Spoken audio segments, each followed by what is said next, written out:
This ceramic model of the universe originated in cultures where the form of government was monarchical, and where, therefore, the maker of the universe was conceived also at the same time in the image of the king of the universe.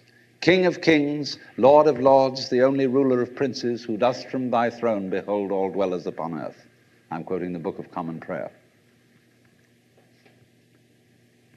And so all those people who are oriented to the universe in that way feel related to basic reality as a subject to a king. And so they are on very, very humble terms in relation to whatever it is that works all this thing.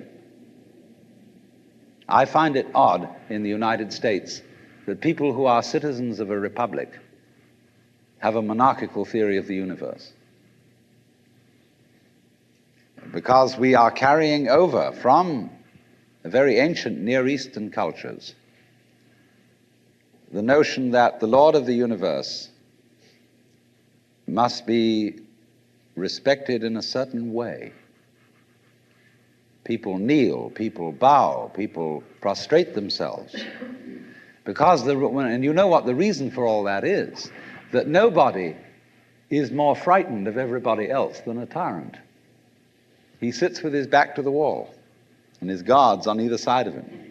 And he has you face downwards on the ground because you can't use weapons that way. When you come into his presence, you don't stand up and face him because you might attack. And he has reason to fear that you might, because he's ruling you all. And the man who rules you all is the biggest crook in the bunch, because he's the one who's succeeded in crime. The other people are pushed aside because the criminals, the people we lock up in jail, are simply the people who didn't make it. So naturally, the real boss sits with his back to the wall and his henchmen on either side of him. And so when you design a church, what does it look like? Catholic church with the altar as it used to be. It's changing now because the Catholic religion is changing. But the Catholic church has the altar with its back to the wall at the east end of the church. And there, the altar is the throne, and the priest is the chief vizier of the court, and he is making obeisance to the throne in front, but there is the throne of God, the altar. And all the people are facing it and kneeling down.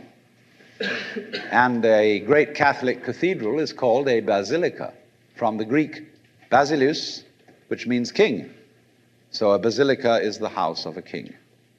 And the ritual of the Catholic Church is based on the court rituals of Byzantium. A Protestant church is a little different, but basically the same. The furniture of a Protestant church is based on a judicial courthouse. The pulpit. The judge in an American court wears a black robe. He wears exactly the same dress as a Protestant minister. And everybody sits in these boxes. Like there's a jury box, there's a box for the judge, there's a box for this, a box for that, and those are the pews in an ordinary kind of colonial type Protestant church. So both these kinds of churches, which have an autocratic view of the nature of the universe, decorate themselves, are architecturally constructed in accordance with political images of the universe. One is the king and the other is the judge, Your Honor. There's sense in this.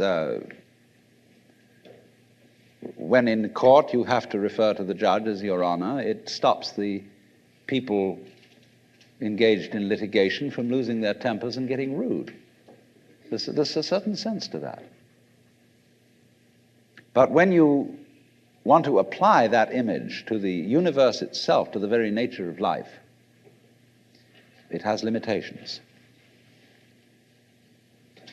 For one thing, the idea of a difference between matter and spirit. This idea doesn't work anymore. Long, long ago, physicists stopped asking the question, what is matter? They began that way. They wanted to know, what is the fundamental substance of the world? And the more they asked that question, the more they realized they couldn't answer it. Because if you're going to say what matter is, you've got to describe it in terms of behavior.